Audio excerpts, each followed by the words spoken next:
Hey everyone, here's Peter from Dissolve, and today we are going to look at a tutorial how to make this rain effect. If you haven't already, you can go to the dissolve.com/goodies to pick up overlays we have prepared for you.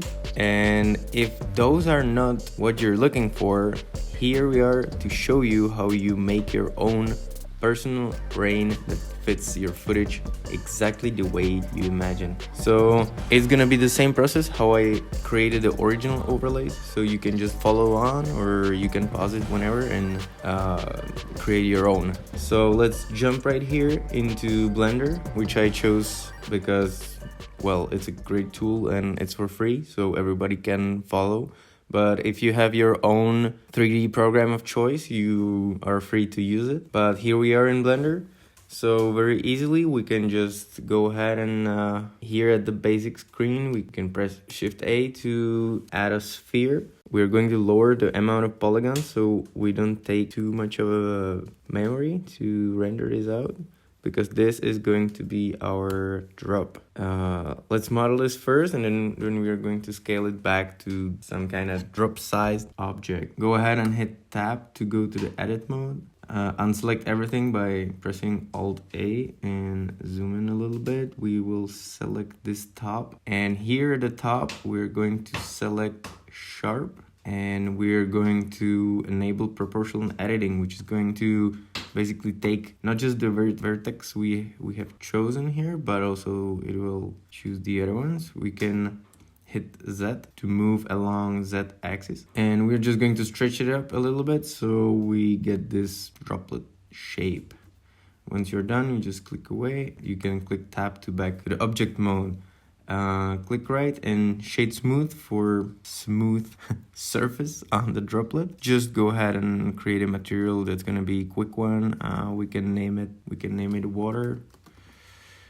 And here under the material you can select glass, and the only change we're going to do here, or maybe just a couple of them, roughness to 0, AOR, which stands for index of refraction, in the AOR of water is 1.333, so you just hit that and you will have your water.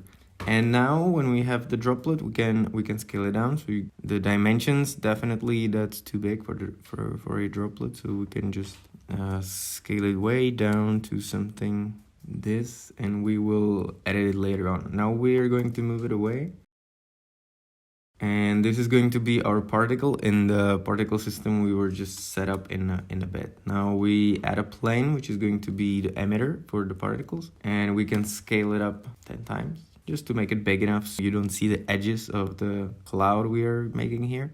You can move it somewhere around there, move it up a little bit, and now you can see that's gonna be our cloud from where all the droplets are going to fall. Here under this context menu, you create a new particle system. You set up the number of particles. So far we can leave it at 1,000. Here you can set up the length of the emission, the lifetime, so let's set it high so all the droplets fall all the way through.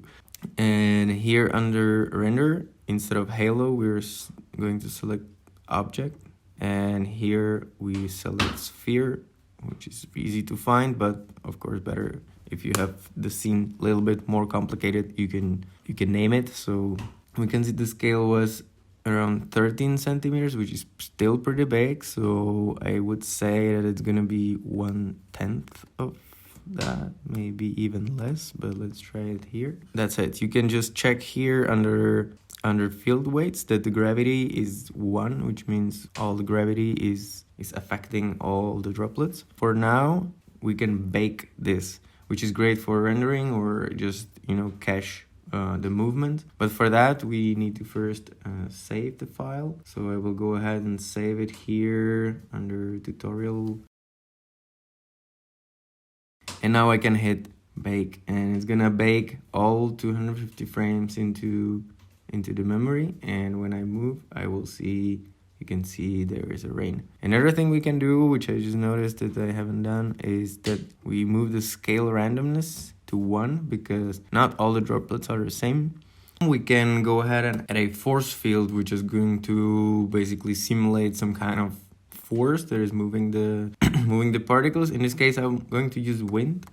I'm going to rotate it 9 degrees, so it makes a little more sense, maybe even in the z-axis. So it goes slightly to the right. I can move it aside, and here under this tab, I can just put strength somewhere around 5, so we can see the effect. Now we can go ahead and go to the particle settings again. We can delete the bake.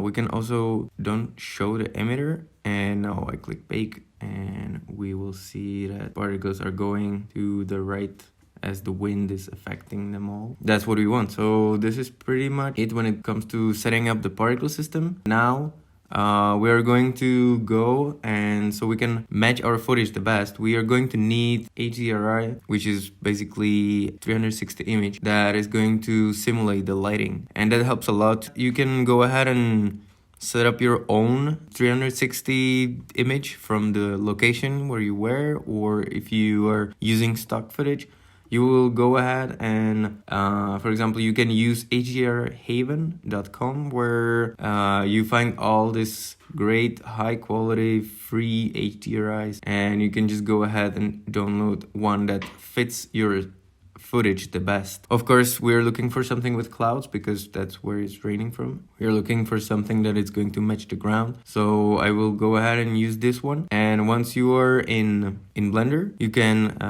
go to the world tab here where is the background. You can go and click the dot and choose environment texture. Open it up. You find the HDRI, you just download it, and now you will see that it got loaded here. And now if you want to check, you can go to render mode, and you will see that the image is right there. That's exactly what it needed to be. When you look at the dots, they are reflecting the environment pretty well. And don't get confused by the plane here. That's just the emitter. We can also set it up that you won't see it in the viewport display either, so it's gonna look like this. And maybe if the effect of the dots, you can see the original one here. This is what we created originally. If the drops are too small, you can always go ahead and change the size in the particle settings. If you play with it, you can get some crazy huge droplets, but that's not what we are here for, so let's just leave it at the size. And now we're going to set up the render. So let's go back into this mode, and now in the render tab, we're going to render it in cycles because we want to achieve the most realistic effect, and cycles are much more precise in that than Eevee, which is more like a real-time render. So let's go ahead. You can set up the sampling way high just for the quality purposes. For now, that's all you need. You can set up the performance if your machine is rendering over CPU or GPU. And now let's go ahead and set up the resolution if you want to render in full HD like here, or you can go 4K, the length of the simulation. And now let's set up the output. So you just go ahead and wherever you want to save it. So I will just save the tutorial here, and I will create a name to this, accept. And what I want is to go ahead and render in PNG, because if there is any crash or anything, I can always return to the last PNG I have saved and continue from there. So that's safety. Also, the quality is a little bit higher. The last thing I want to set is under film tab, I want to click on transparent, because what I want is to be able to use it as an overlay. So I need the background transparent in the PNGs. That's going to be pretty convenient, I think. So let's use that. And once we're ready, you can go ahead and render animation. So once we have it rendered out, we can drop into After Effects, import the file into a new project. So go ahead and choose import file, and you choose the PNG where you just rendered out. So we imported the rain, so now we can just go ahead and drop it over our footage. If you render it with the transparent background, then you will see it right away. If not, you can go ahead and choose screen, and you will see that the rain is appearing there. The only problem right now is that we're not exactly matching the camera movement. One thing you can do is to track the camera and set up the movement, make the rain a 3D layer. But for better effect, you can also go ahead, go back to Blender and animate the camera movement roughly matching the speed and the movement. So you can just make a couple of keyframes, you press I for look and click on location, go to frame 250, go and move it on the y-axis as it looked like in the footage. Press I on the location and you see that the camera is going to move and it's going to move through the rain, so the effect will be much more real. And then you go ahead and render it out as before. You put it into After Effects and that's it, guys. That's exactly how you do it. And you can play around, you can put the different force fields there. You can, for example, choose turbulence, which is going to make like the movement a little bit more like a drizzle, so it's going to fly all over the place. You can retime it in the After Effects to change the speed and all kinds of stuff. So just to remind you, you can also find all kinds of rains on our goodie page at dissolve.com/goodies. All is in 4K. Everything is with black background, so don't forget to set it up to screen. And that's it. I'm happy that you stuck all the way through and I hope you enjoyed it, and see you in the next one.